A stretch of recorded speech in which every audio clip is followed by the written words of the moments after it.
Let's start in Essex. Stansted Airport says disruption from delays and cancellations could go on into the evening because of the ash cloud. A total of 51 outward flights were cancelled from Stansted and Luton today. But from tomorrow, aircraft will be allowed to fly through a greater density of ash than previously allowed. From one of Stansted's lighting gantries, possibly the only frequent flyer not to be worried by the ash cloud. But beneath the crow's nest, some of the 16 planes which had to divert into Stansted earlier today. Those two planes have been diverted from Gatwick or Heathrow. They've come across the Atlantic from somewhere exotic like Orlando or Barbados. As far as outbound is concerned, well, 21 cancellations during the day outbound, mainly by the budget carriers Ryanair and EasyJet. And the worst affected airports at the destination are those in Scotland and Ireland. But other flights were also affected. Katerina's trip home to Prague today was cancelled.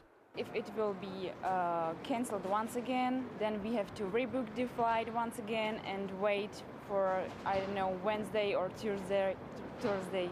And while Ryanair were flying to Belfast, EasyJet weren't, much to Eugene's frustration. The Ryanair flight into Belfast City Airport, which is only 19 miles away from the international airport, and spoke to the girl there. She said, yes, they're flying around the cloud. At Luton Airport, more passengers and planes displaced by the cloud that won't disperse.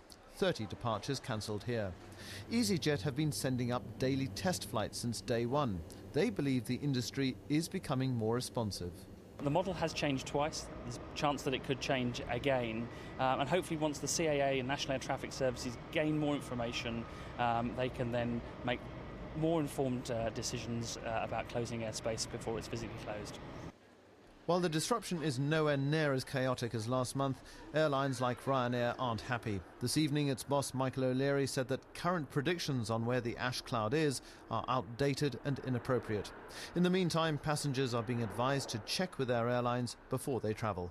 Alex Dunlop, BBC Look East, Stansted Airport. Police are looking for 4 men who raided a petrol station in Felixstowe early today. It happened just before 1 o'clock at the BP garage off Trinity Avenue. One of the men attacked the assistant in the forecourt shop, while the others stole cigarettes and tobacco.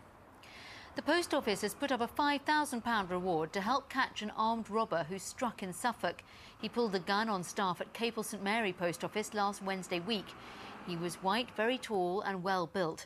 It was the second raid on the shop in a week.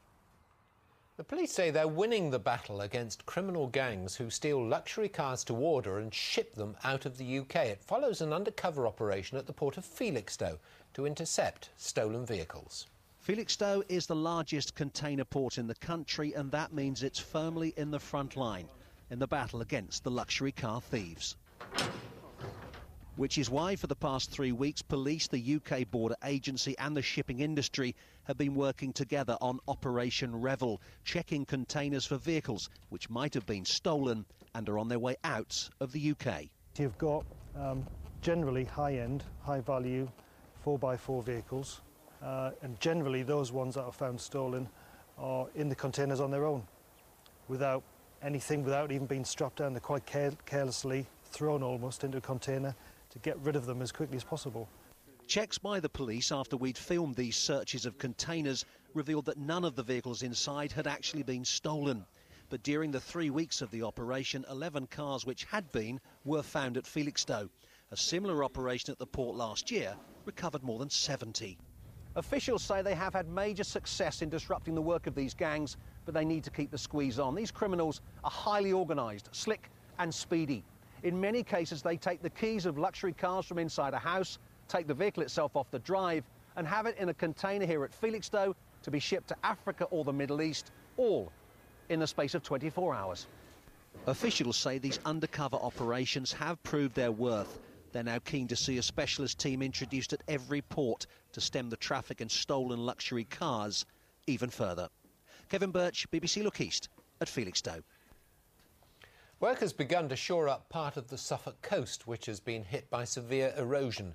Part of the beach and sections of the cliff at Thorpeness were swept away by storms earlier this month. A number of homes are under threat.